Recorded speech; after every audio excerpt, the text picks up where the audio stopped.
Thank you all so much for tuning in and joining us this evening. My name is Holland Saltzman, and I am the owner of The Novel Neighbor, and I am thrilled to have you all take part of this fine evening.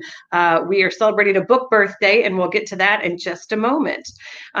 This evening, we are going to be talking with Ellen Barton and Rachel Stuart-Haas about Rachel's new book.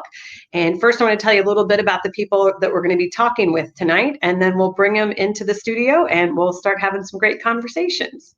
Ellen Barton is an astrologer and secretary of the Astrological Association of St. Louis. She presents astrology lessons and other educational features and announcements about astronomy and astrology as the everyday astrologer. Founded in 1974, the Astrological Association of St. Louis, it's a nonprofit, benevolent, educational organization dedicated to promoting greater understanding of and research into the cosmic principles of astrology. By enhancing awareness of our cosmic potential, AASTL fosters conscious personal growth through the responsible use of this wisdom tool. Rachel Stuart-Haas is a professional artist and astrologer who currently lives in Louisiana. She earned her BFA in Design and Illustration from the Kansas City Art Institute in Kansas City, Missouri. Since then, Rachel has focused her time and energy on producing one-of-a-kind paintings that portray her intuition toward the obvious and the ethereal.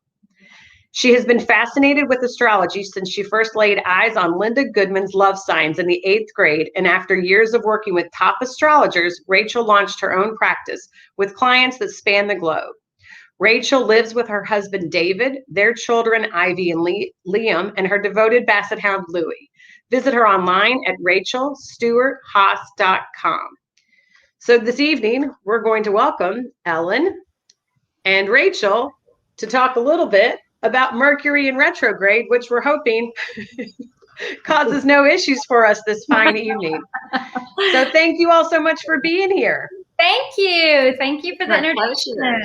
Yes, well, happy book birthday. We were just talking about behind the scenes, what a beautiful cover this is, and we cannot wait to dive in. So I'm going to let Ellen and Rachel take it from here. Feel free to ask your questions, and we'll pop back on in a little bit. Thanks. Thank you. All right. It is so nice to see you, Rachel. You too, Ellen. And your mystic background there. Yes, very mystic, very mystic. Yes. It's like a halo over you. So I always like to ask this question, and that's, how did you get interested in astrology, and is there a story behind that? So I really, around the 8th, I would always say the 8th grade, I discovered Linda Goodman's love signs, and my mom had it, and so I would steal it, keep bringing it up to my room, and I became just completely fascinated. And then my dad kind of picked it up and flipped through it and said, "You're way too young for this." There was some sex in there or something, and put it away. And I think that started, like, it was very taboo. And then I was like, I really am interested in this. And I would get Cosmopolitan magazine through high school. And they would always have like a little tear out section. This was in the early 90s. They would always have a little tear out section of the year ahead for Sagittarius, for Scorpio, all of that. And I would just become crazy about it, and I would tell all my friends, and, "Oh, you like this guy's an Aquarius, he's going to have this kind of year." And I would kind of go on and on and on that way. And there's an astrologer who I've had many readings before. I love her. Name is Trish Marie. And she used to have on her website a long time ago, and I think she's taken it down, that astrology is a bit like prostitution. First, you do it for fun, then you do it with friends, then you do it for money. I just thought that was hysterical, and that is pretty good. Well, it really works. You start doing it for everyone. You can drive. Some people would be, "Please stop reading my chart. I don't even care." And some people would get interested, and then they'd say, "Well, let me pay you for this." So that's kind of how it evolved over time. Well, that brings up a question, and I wonder if it's me or if every astrologer feels this way. But do you look at the charts of your children? Oh. With one eye, like Exactly. I can't stand it. I'm horrible at reading myself. I'm horrible at reading my children, and I go to other astrologers, Yeah. that I have kind of collected and befriended through the years. What do you think? What do you think of this? And they're like, it looks fine. What are you talking about? So how about you? I mean, do you? Yeah, that's the reason I asked. Even now, or my grandchildren, it's really difficult because, we all have a certain path to walk, and there are difficulties. People, I always, I always thought that in studying astrology, I am very complex. And then you start to work with clients and you realize everybody is really complex. And so when you look at either your children's chart, it's like, I don't know if I want to see this. Right. Well, I read for a lot of people who ask about their own children, and I say, oh, my child has moon opposite Pluto, what does that make me as a mother? And I think, even the best parents, we're all screwing up our kids constantly, whether we mean to or not, because we're human. And it's really tough to look at people and to look objectively, even, good friends that, I'm rooting for them, and it's hard for me to see their chart in an objective way without putting myself in it. So yeah, I don't like doing it. So your new book is Mercury Retrograde and Other Ways the Stars Can Teach You to Live Your Truth, Find Your Power, and Hear the Call of the Universe. I really like that title because I think it really does describe the benefits of astrology. Agreed. And also, in having read your book, I felt that it was really packed with lots of wisdom. Thank you for saying that. Well, you're very welcome. And I was wondering, what inspired you to write this particular book? I think you also have written, this is your second astrology book, but your first published one. And what inspired you to write this book? So this is the first book I wrote that was published in March. Oh, so okay. This is the second one. Really, and we talked a little bit about this behind the scenes a little bit before we got on. Just having a very simplistic understanding of, okay, I know I'm a Taurus. I'm not a Taurus, but I'm just saying, I know if I'm a Taurus that this is what this means, but I'm looking at all of these little weird things and these little pizza pie sections. What does that mean? And I really wanted to kind of boil everything down, really with both books, to kind of give a really basic understanding how you can kind of read and learn your own astrology chart, with the idea that, you really don't have to read it from front to cover, that this is something I want you to dog ear and keep coming back to and coming back to and coming back to. So it's almost like little, blueprint for your natal chart, which is really your own personal blueprint. So that's what I was kind of hoping. And, I really went through, Grant Louie, older astrologers, Isabel Hickey, people that had a lot of this stuff, but didn't even have Pluto in there because it was so ancient. And I thought, well, I would love to kind of get a little bit of this up to date and throw in a little more, because I think, as the earth wobbles and spins, we keep learning more and more and discovering more and more. So that was my goal for that. So do you have a philosophy of what you think the birth chart is and how it is useful, what it can tell us for our lives? I think it tells us a lot about kind of our karmic path in this life, what we're here to do. I believe we have lived many lifetimes. I don't think you have to believe that to be into astrology. I think astrology almost is very scientific. I know there are many people who argue that, but I do. I think it's much more scientific than anything else. And I think the correlation of the planets at the time that you were born, and probably a lot more than we have any idea with fixed stars, and, you know, we're still trying to figure out what the hell Chiron is, and, you know, everything else. It really kind of gives us what the best stuff that we can work with. And so when, you know, we keep fighting and fighting and fighting something, then, you know, you can kind of look at your birth chart. Well, that's why, you know, and it kind of shows a lot of our traits and our tendencies, and not so much of where stuff is easy, but how do we grow? How do we grow and evolve our soul? And that's kind of how I think that astrology is a great tool. Plus, it's timing. You know, we can look at it and really kind of figure out the best time to do everything. Or we hope we can. Well, you know, I have, and I'm, well, let me ask you if this has happened to you. But, you know, I've had clients that have come and are really distressed about, and I do think that very often people come to astrologers when they're dealing with difficulties or troubling patterns that repeat in their life, and they're looking for answers. Absolutely. And yeah, and you know, sometimes they're quite troubled.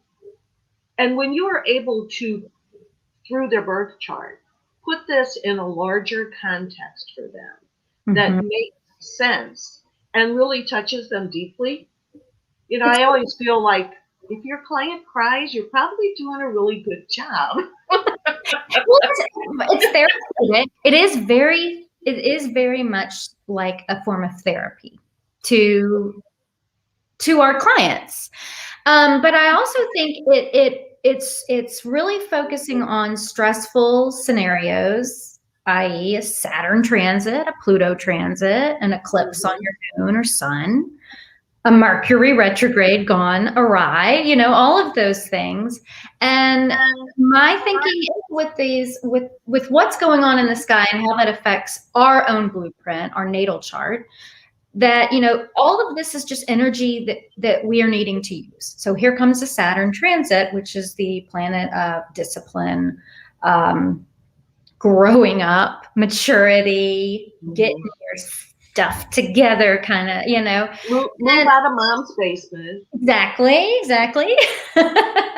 And so how do we use this in a way that we can work with the energy and you know, make your life a lot easier, basically, you know, and working with the difficulties, because learning to grow, like Neptune, you know, I know a lot of Virgos that are having a hell of a time with Neptune right now. Yeah. And that is something that can also, you know, but what's the positive? And how can we use this? Because you've got this for a couple of years, maybe 3, you know, how do we use this? Neptune is in Virgo's opposite sign of Pisces.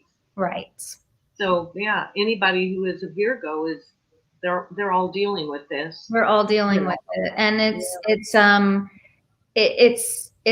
one of, I think Neptune's one of the most difficult transits. You know, you don't see it coming. You don't even know what it's on top of you. You know, it's a really. I know. My sister says Pluto is the Lord of hell, but Neptune is hell. I love that. Yeah. So just, you know, trying to empower people really with what is going on, because, you know, we're all going through stuff. We're always constantly doing this, and a lot of it, you know, Ellen, is your perspective on it, and how do you react versus respond, or respond versus react is probably the healthier option. I don't know if I answered your question. That's a really useful, helpful, and positive expression of astrology. Thank you. Yeah, I'm curious. Your book is Mercury retrograde. Do you have a special affinity for the planet Mercury, or no? I don't, and I wasn't born during a Mercury retrograde or anything of the sort. It just seemed like it was one of those that the every person knows what Mercury in retrograde. Most people know Mercury in retrograde. They associate that with astrology more so than any other kind of astrological phrase, I guess you would say, in my opinion. Other than their sun, I guess. Yeah, the sun. Yeah. Which I really find boring. In what way? In what way, Rachel? Well, you get a lot of like, oh, I'm a Scorpio. Who should I date? And I think, oh, well, who cares? Who cares if you're a Scorpio or not? Because it's what I really am interested in is the meat and potatoes. Is where is it in the house? Is it in the 8th house? What's aspecting it? What's going on? I like to look at the chart much more than just a basic kind of every sun. I just don't think it can work for everybody. And I think that really has hindered a lot of the seriousness of what astrology should be to me. Yeah, absolutely. I mean, I think most people, well, it's really easy to calculate your sun sign because it's your birthday. And everything else, after that's a little bit more complicated. Right. I have a lot of questions. What is the process that you use if you're looking at somebody's natal chart? Like, how do you get into that birth chart? And what's the process that you use to kind of, really get into the nitty gritty and get an understanding that you can communicate to your client? Well, the first thing I do, I pull up the chart and I use the Coke. I don't know what you use. Are you Placidus or what do you use? Yeah, I use Placidus. Placidus. I use the KOCH, that house calculation, and I immediately really kind of look at the whole thing as a whole. Is most of the planets up above the horizon line? Is this a showy person, or are they mostly below? Are they more private? Left, right? Are they leaning on people too much or not enough? And then I kind of see if there's anything lacking element-wise, just out of curiosity. I immediately go to the sun right after that. Where is the sun?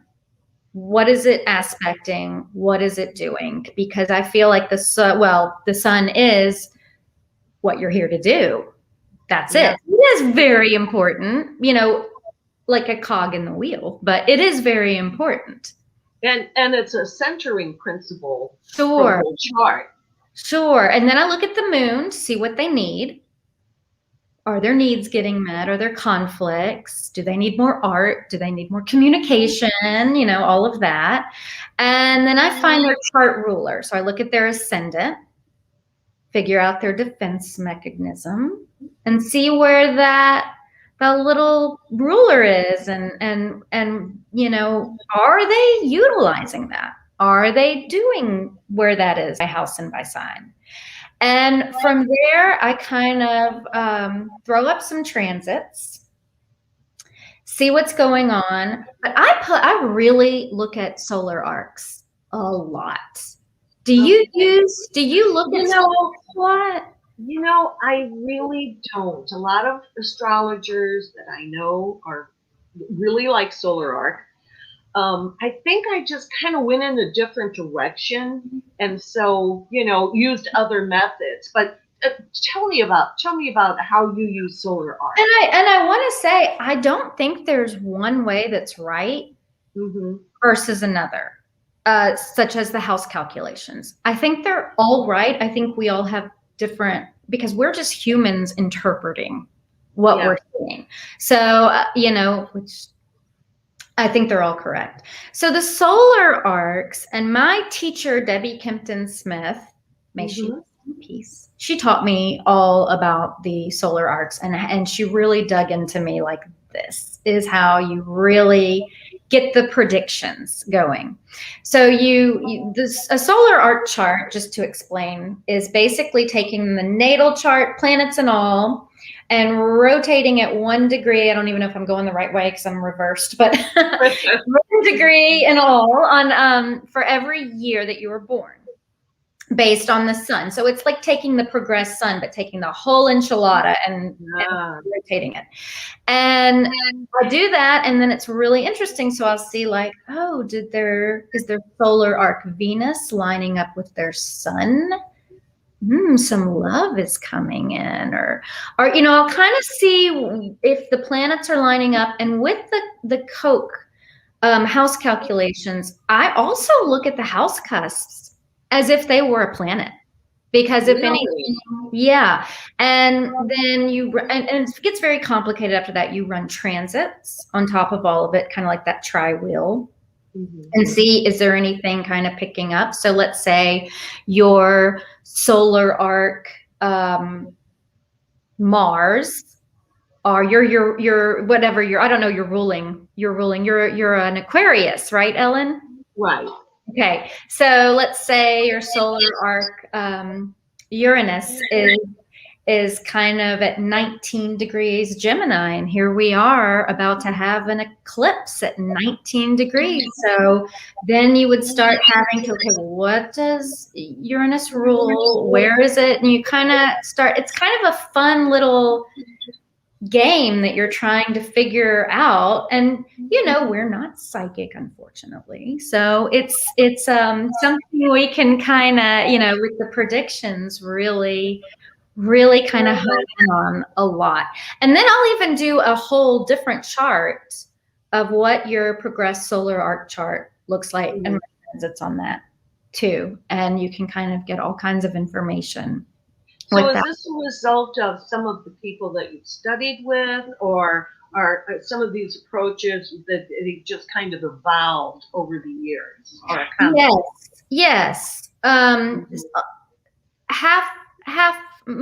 than half taught to me. And then, like you said, once you start reading for people, you learn pretty fast, or you better. Yeah, it really opens up a lot of dimensions in you yourself that allows you to. Yeah. I saw Debbie Kempton Smith talk one time. I really liked her. So who have you studied with in addition to Debbie? She was my main one who like your mentor. Yeah, she was my mentor. And she was a hoot. Oh my goodness, yes. Yeah. So I really gravitated, and I enjoyed. She was very influenced by German astrologers, and she was very big on the timing of things, and so she really was. She had all kinds of tricks up her sleeve that dealt with timing and all that. I know. I didn't. It's just a wonderland, I just love astrology so much because it just allows you to just play in the cosmos.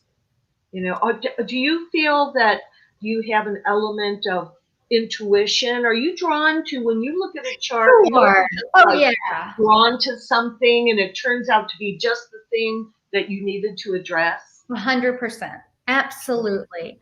And I've heard of astrologers who actually watch, we did this tonight at 7:00. So they'll run a chart, for 7:00, and they will use that to kind of guide them of what the reading would be. I thought that was very interesting. But yeah, I feel like I hone in on the issue, on what's going on. Absolutely. How do you kind of tune into that? I had a friend, a fellow astrologer, he had turned me on to, the golden thread. And it is a process to, look for singletons or missing elements in a chart. And this is, this is something that I just started to do, oh my gosh, maybe 3 years ago. And it is so amazing and just drives so much behavior, I think, in a person's life. I need to talk to you separately and get a lesson in or something. That sounds very interesting. Well, I'll get your email later, your email later, and I'll send you the name of the book and the author, the correct name and author. And oh my goodness, it was just like one of those really exciting things. And so I start off that way now when I look at a chart. And then, I am kind of a psychological, intuitive astrologer. You sound to me as though, I'm going to just make a guess, you sound kind of like an earth sign person, or maybe you've got a lot of earth. I do. I'm a Cancer. Oh, and I have a Taurus moon, but I have Saturn rising. So I'm a Leo ascendant, but I have Saturn right there. So that's probably the earth that you're sensing. What house is your moon in? The Taurus moon. 10th house. Oh, well, okay. That makes, I mean, if it's not practical and realistic, and if you can't go step by step, I mean, come on. Right. But what's so great, as you kind of just mentioned, is that, we can keep doing this forever and ever and ever. We're always learning more and more and more about it. It's not like, learned all I can there. It's just always growing. And that keeps me more than interested, on the edge of my seat, kind of, what's happening in your world, what's going on over here. I love it. And the difficulty is that there is too much information, and to keep it brief enough to make the information really useful. Okay, so do you use asteroids? I do. I've been using them for quite a while, and I studied with Demetra George also. Wow. So, that was fun. I'm impressed. That's impressive. Yeah. I have her book, many of her books. So yeah. Oh, she's wonderful. What happened was I studied with Stephen Forrest, and then he started in Kansas City with a small group. And when he started to go exclusively to the West Coast, I couldn't get there very often. Wow. But Elizabeth Cutting from the Kansas City group started to bring Demetra in to Kansas, which is closer to where I am in the Midwest here. And, it was just so much fun. Well, you know how it is. It's just so exciting. There's just so much. There's so much. There's so much. And I'm very excited, especially after, COVID. I really hope they have more, kind of conferences and things like that, because there's a lot of stuff that I never heard of, so. Well, I noticed that in your book, Mercury Retrograde and other ways the stars can teach you to live your truth, find your power, and hear the call of the universe, which I just have to say one more time, I think we spoke a little earlier, that I found your book so succinct and really an accurate primer for anybody that wants to have a clear guide for them to understand astrology better. And you do talk about the lunar and the solar eclipses as well. And I just wondered about, what is your take of the meaning for us in a solar versus a lunar eclipse, and how we can use those? Well, I always think of solar eclipses as new beginnings, or at least right before the new beginning. Kind of that, like, starting to while the lunar eclipse often feels, people, I notice people freak out way more on lunar eclipses than solar eclipses. And I know the last one was a doozy for a lot of people. It was on May 26th. For anybody that doesn't know, Yeah, and we usually feel them a couple of weeks before, but this one seemed to kind of drag on several days afterwards, longer than I would have thought. But the next one is actually on June 10th, solar eclipse, 19 degrees Gemini. And the solar eclipses just feel, a lot more optimistic to me. Mm-hmm. Like a new start. A new start, where the lunar ones feel either like an ending or revelation, or always, seem like we're in a dark room and someone comes on and turns all the overhead lights on, and you're like, like, do I really want to look at that? Or the new eclipses feels a little bit like, okay, I'm gonna. Do you work with Lunar Intention at all? On the I don't. Do you? Yeah, I've for a long time. My astrologer sister that I had mentioned her quote a little earlier, I think for about 10 years she had a women's lunar circle, and then she moved out of town, and then I started to have one for at least 7 years, and I really think it's a conduit to our intuition. Yeah. And then to follow that up through, the releasing, setting an intention, then the release at the full moon, but then also at the balsamic at the, the end of the very end of the cycle, the dark of the moon. There's really a lot of information there that's very useful based upon, that intuitively following that cycle month by month. Right. And when you're saying that, are you speaking of the lunar return chart? Is that what you're talking about? Do you? Oh no, I'm just simply talking about the monthly new moon and full moon. Yes. Right. Yes. In fact, I have a friend who is a yoga teacher, and for a while we were doing bi-monthly new moon and full moon yoga astrology kind of thing, where she would actually do, if it was Taurus, we would do throat stuff, Aries head stuff, and kind of correlate it with medical astrology. Sounds wonderful. Yeah, but I would like to hear more on what you. So, what phase of the moon were you born in, if I may so ask? I'm a disseminating moon. Ah, okay. Yeah. So that is after the next phase, 45 degrees after the full moon. Right. Yeah. Right. And so you're building back up. Well, it's somebody that feels like they have a message that needs to get out there. And actually this was with Demetra George. She did a whole weekend session on the, lunar phases, the birth lunar phase and the progressed lunar phase. And oh my God, again, yet again, it was so much fun. The progressed moon, I go wild over. I love the progressed moon. And you know what? Powerful. It is. And you know what? One thing that I just recently, and this was with Debbie Kempton-Smith, that she taught me was to look at the progressed void of course. Oh my goodness. I never even thought about that.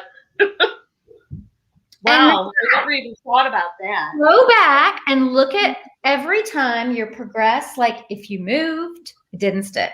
If you fell in love, it didn't stick.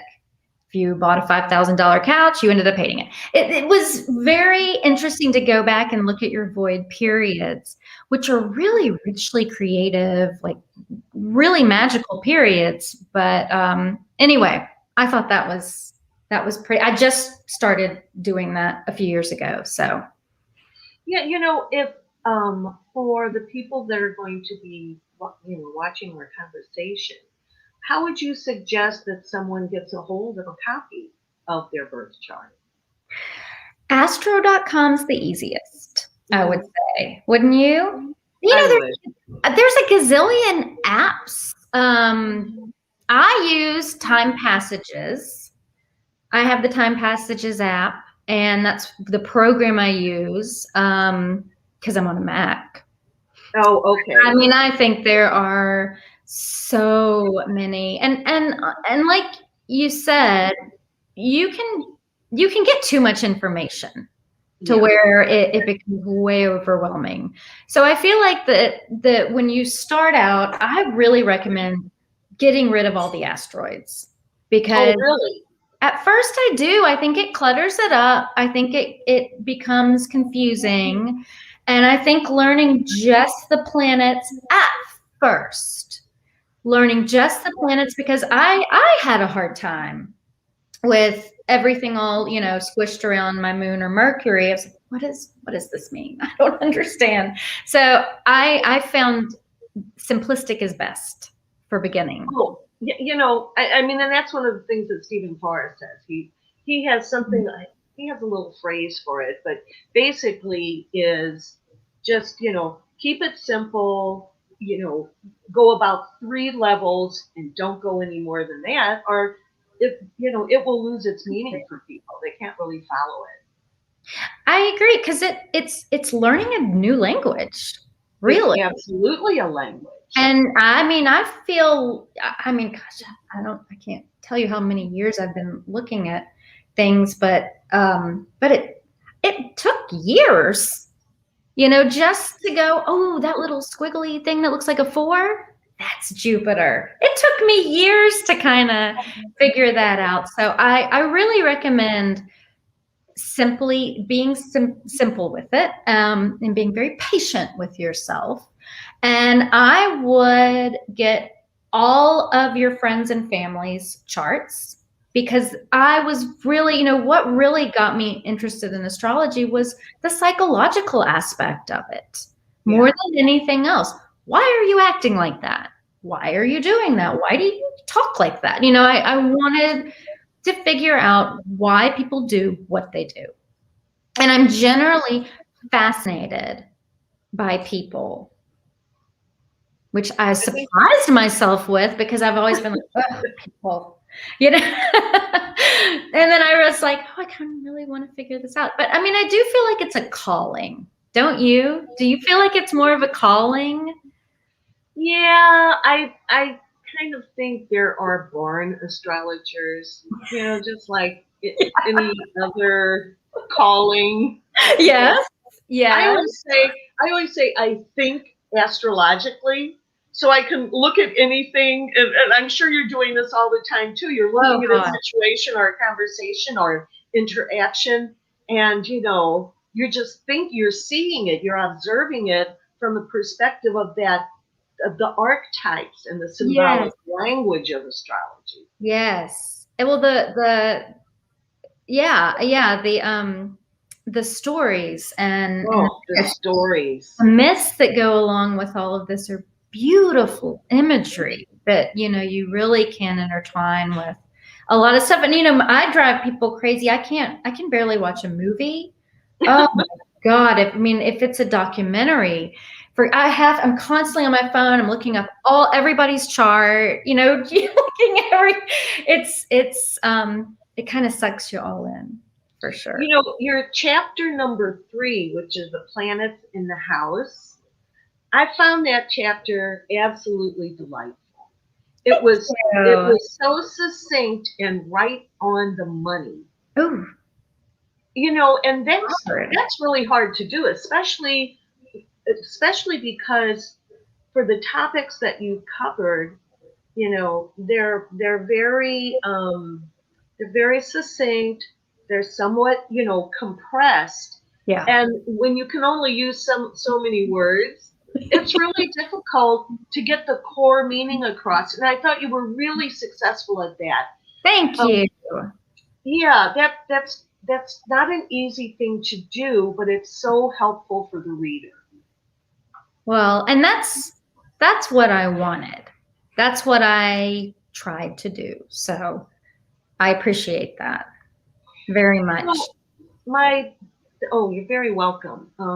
My next question for you is, what should a person expect when they consult an astrologer? Like, what would your advice be to someone who's going to have a reading with an astrologer? Depends on the astrologer, first of all. Like you said, there are some dry astrologers out there, and You may like that.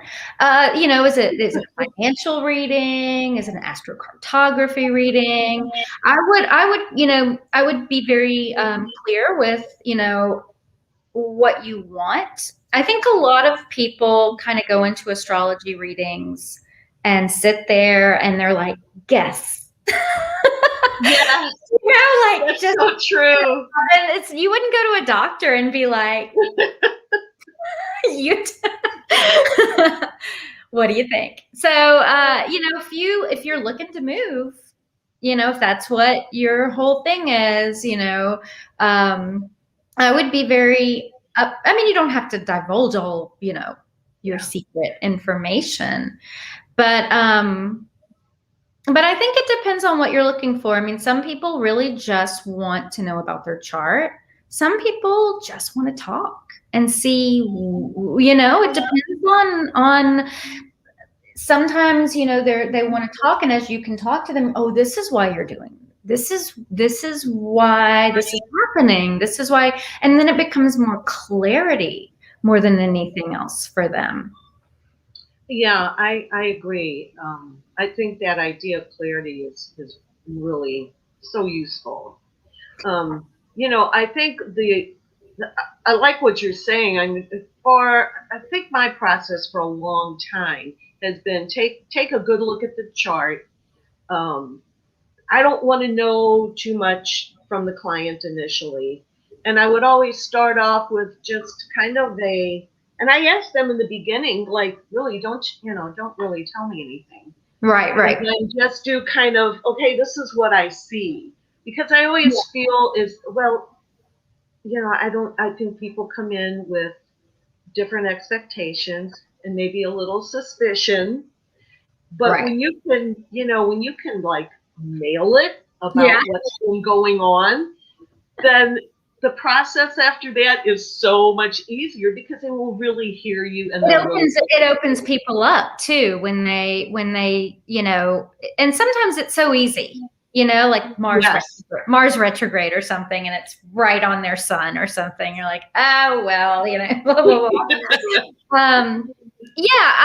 I agree. And it varies from, I really treat every client very differently. Mm-hmm. Very differently, depending on, their email or their text or their phone call. Yeah. I kind of listen, like you said, some people are really in pain.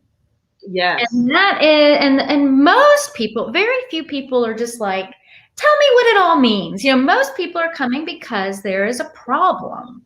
Yes. And so there is a very gingerly way, that you want to react to that. And so I think it depends on each client. And I oftentimes, I don't know if you do this, but I oftentimes, when I get a new client, I'll look and see, how do I connect with this client?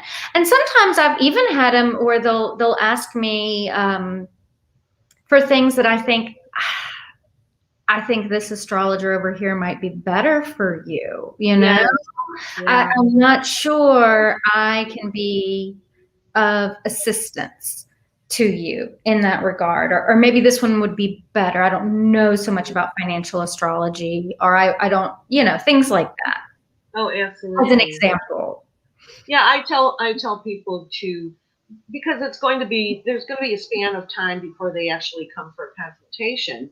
So I tell them, as things come into your mind, like, what are you coming for? But as things come into your mind, just email it to me. Because you know how it is. You think, oh, this is why I want to have this reading. But then as time progresses, you go, you know what? The thing that's most been on my mind is this other thing. Just email me, and I'll kind of keep it in a little box for us, and then we can talk about it when you get here. That's really good. I like that. I was curious if you're a visual artist. Yeah. What's the connection between your visual artistry and your astrology, and do they inform each other? I don't intend them to, but of course they do. And I think the two go hand in hand quite nicely, because so much of astrology for me is it is almost like therapy. It is dealing with a lot of emotions, a lot of people on a kind of psychological level, and I paint portraits of no one Oh. in particular. But I keep doing the same woman over and over again. But I feel like so, Well, you and Botticelli. yeah, right? Just like him. I'm just like him. But I feel like dealing with the human nature, it just reflects, pulling in those emotions, and I see things in color. And I like to kind of deal with things, and then kind of putting it out on paper or painting it helps me process things. So a fun reading, a heavy reading even is a wonderful reading for me. And then I kind of feel like I need to paint and kind of get that out there. And so I can almost look at paint our images, and I'll kind of, I remember those sessions with that person, or that's fascinating. And I remember conversations. I've never, I'm always just looking at the computer screen when I'm giving a read for people, but there have been several that, it really becomes a conversation that we just kind of talk, and I'll even wander over and kind of start putting something on canvas while we're talking a little bit. I really don't do that often, but yeah, it has happened. So I find that, I guess I thought, I wonder where I would see that in her chart.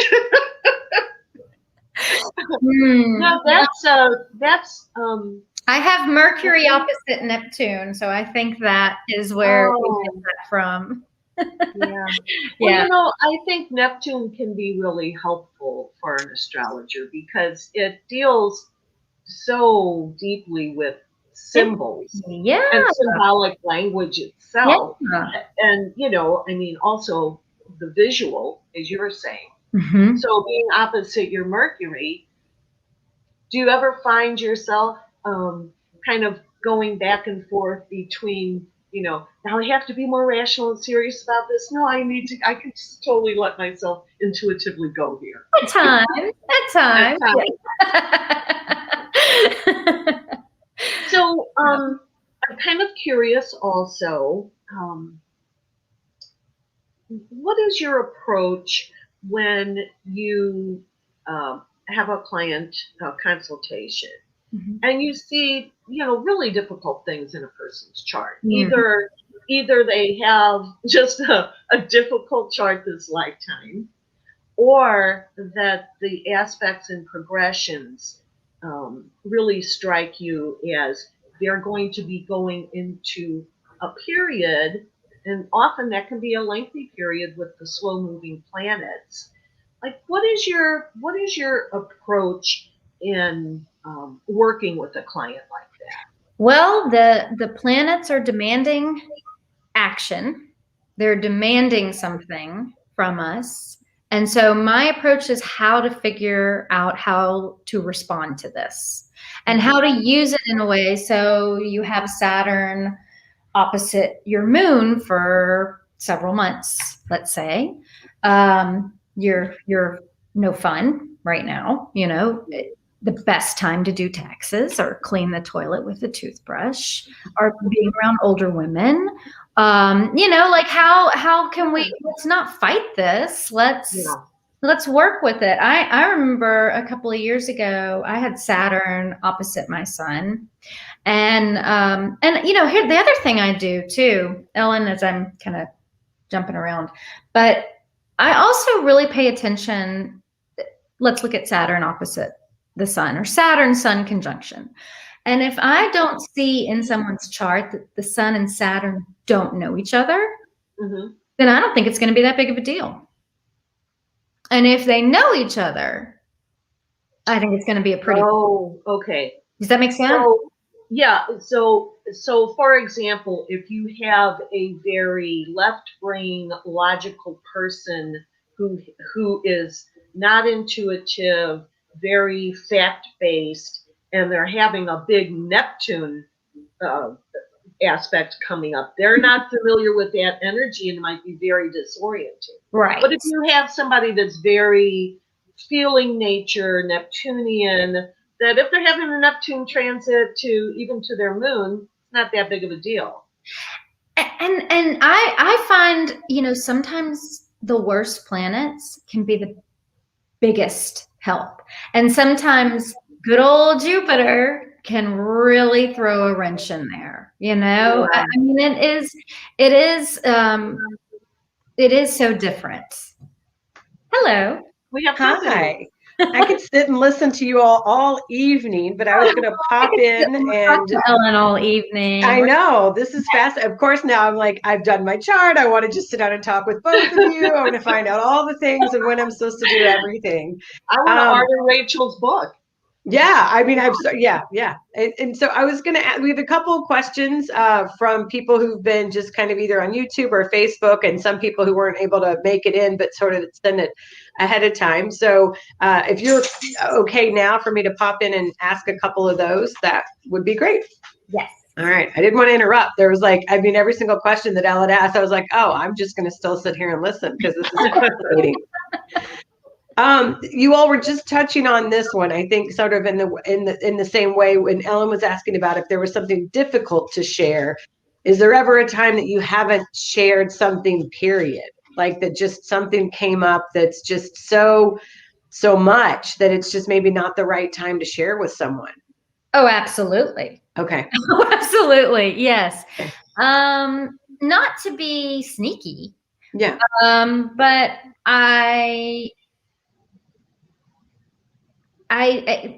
yeah, I have. Ellen, I mean, do you feel like you've done that too? Absolutely. Because often, well, you know, when you're looking at a chart, you know, rule of thumb, you can go a year out, you know, very easily just in what you're seeing in the chart. Sometimes it's useful to go a little further and give a heads up. But sometimes a person can be experiencing some really difficult transits, and you know that this is going to be going on for a while. Yeah. So it's like, you know, as Rachel was saying, give them some tools to work with.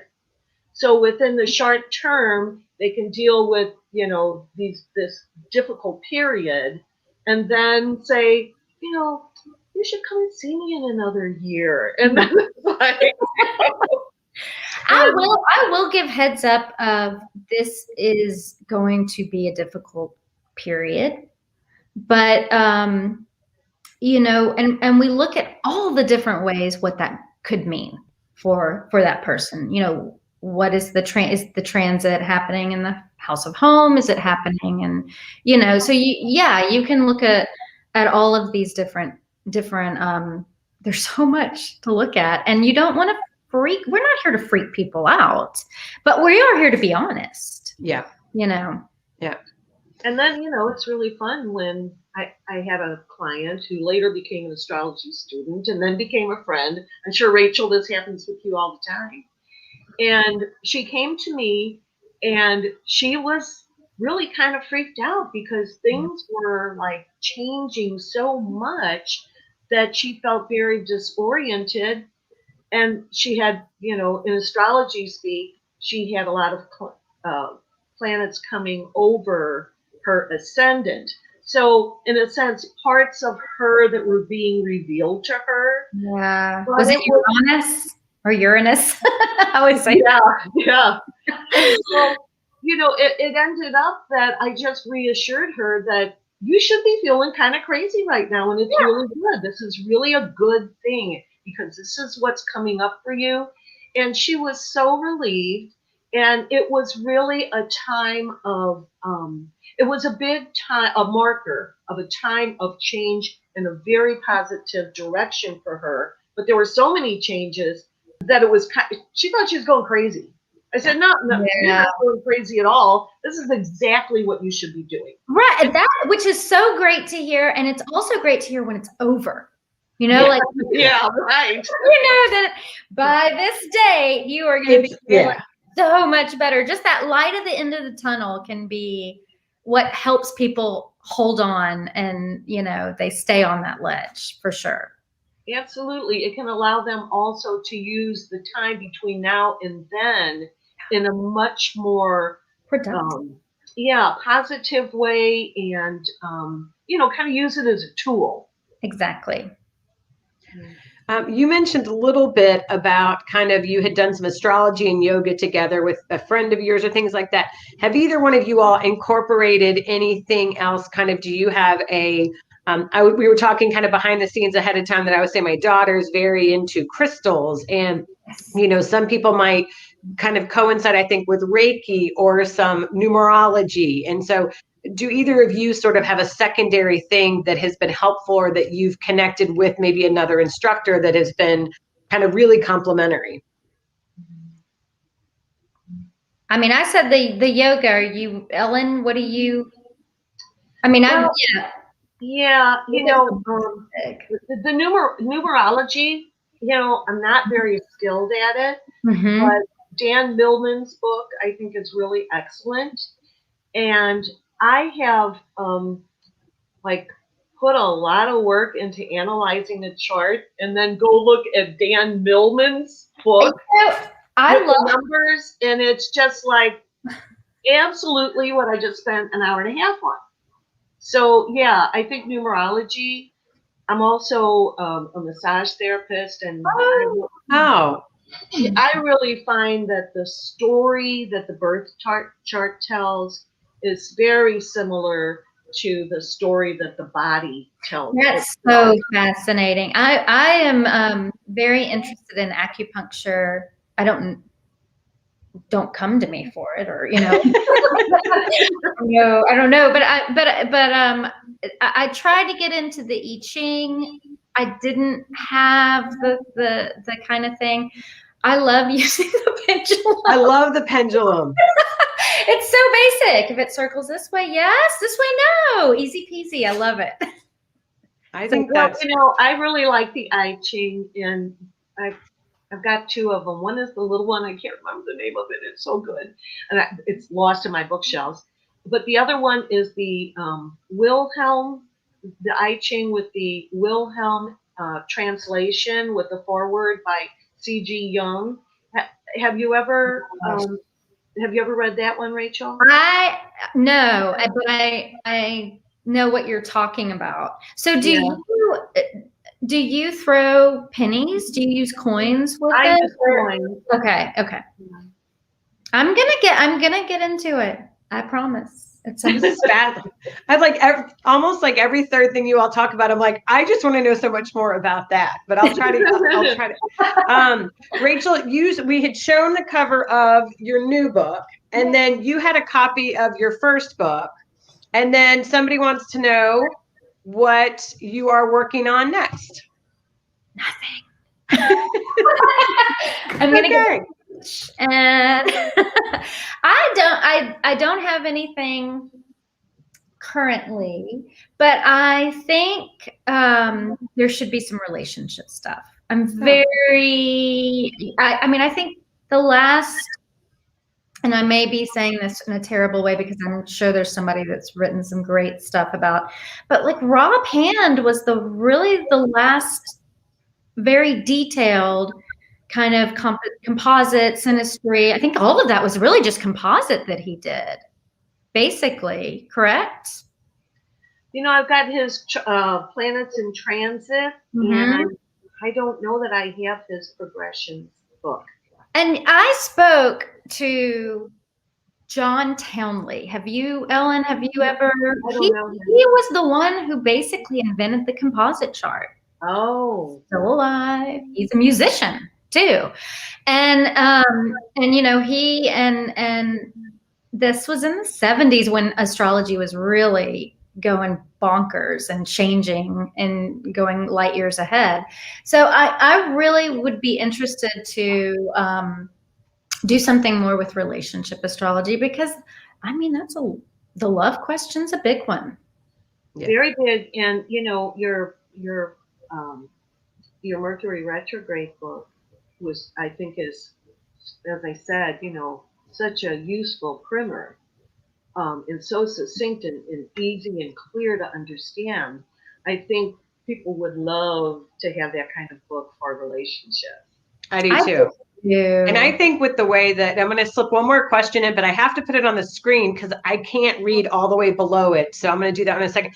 But just with the way we were talking about kind of teens and tweens earlier who are into astrology and some of this other, I think just the whole dynamics of relationship with this new generation is going to be fascinating.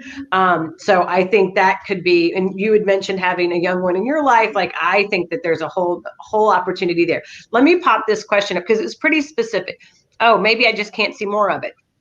So it's Tricia Miller. I have a PhD in clinical psychology because I too have a vocation to understand and help people. And I've been interested in astrology for years. However, I have found it a doable way to learn. Okay, I thought there was more after that, but that's the question. So, maybe some helpful tips of where would be a great, kind of first direction besides your great book. If with your clients, okay, I will say this for psychiatry, the 10th and the 4th houses are where you're going to find and the 12th probably too, a lot of psychological background with family stuff. I think a lot of psychological astrology is very and big on looking at that 4th house. One of the things that is so interesting to me is I think we can just take everything away, and not really, but only focus on Saturn, because Saturn in someone's chart shows their biggest fears, their biggest insecurities, bar none, absolutely, by the planet and where Capricorn is. And I think if you wanted to start, is it Trish or Trisha? Trish. It says Trisha. Trisha. Just having your clients' charts, ask them if they wouldn't mind, and look at just where Capricorn and Saturn is in that chart. Oh, you have Capricorn on the 1st ascendant, let's say, or Saturn in the 1st house. And I think learning only about Saturn and even what Saturn's doing in the chart can be, for a psychologist, the best place to start, because that's where their biggest ouch is. I have a couple of recommendations. Liz Green has the Center for Psychological Astrology, and her website is astro.com. She's a Jungian therapist and astrologer. Anything the woman has written is gold. She wrote a book, Saturn, A New Look at an Old Devil.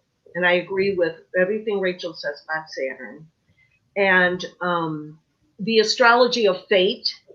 It's very mythologically based as well in the archetypes. So a kind of, a clinical psychologist, I think, would certainly have no problem reading this material and understanding it. But also she might really like Mark Jones, who is also a psychologist and astrologer, and he's really good too. So any of those people, I think, would be excellent resources as a place to start, in addition to starting with Rachel's book. Thank you. And we'd be happy to help you with all those titles at the Novel Neighbor. We'll make a recommended list.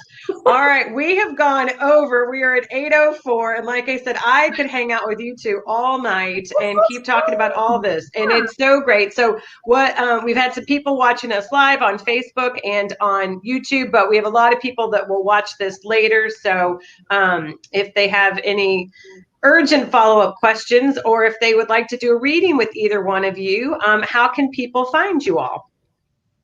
Ellen, how can we find you? They can email me at Ellen Barton, and that's BARTIN, at sbcglobal.net. Or they can message me on Facebook at the Everyday Astrologer. The Everyday Astrologer. All right. And that's Ellen Barton at sbcglobal.net.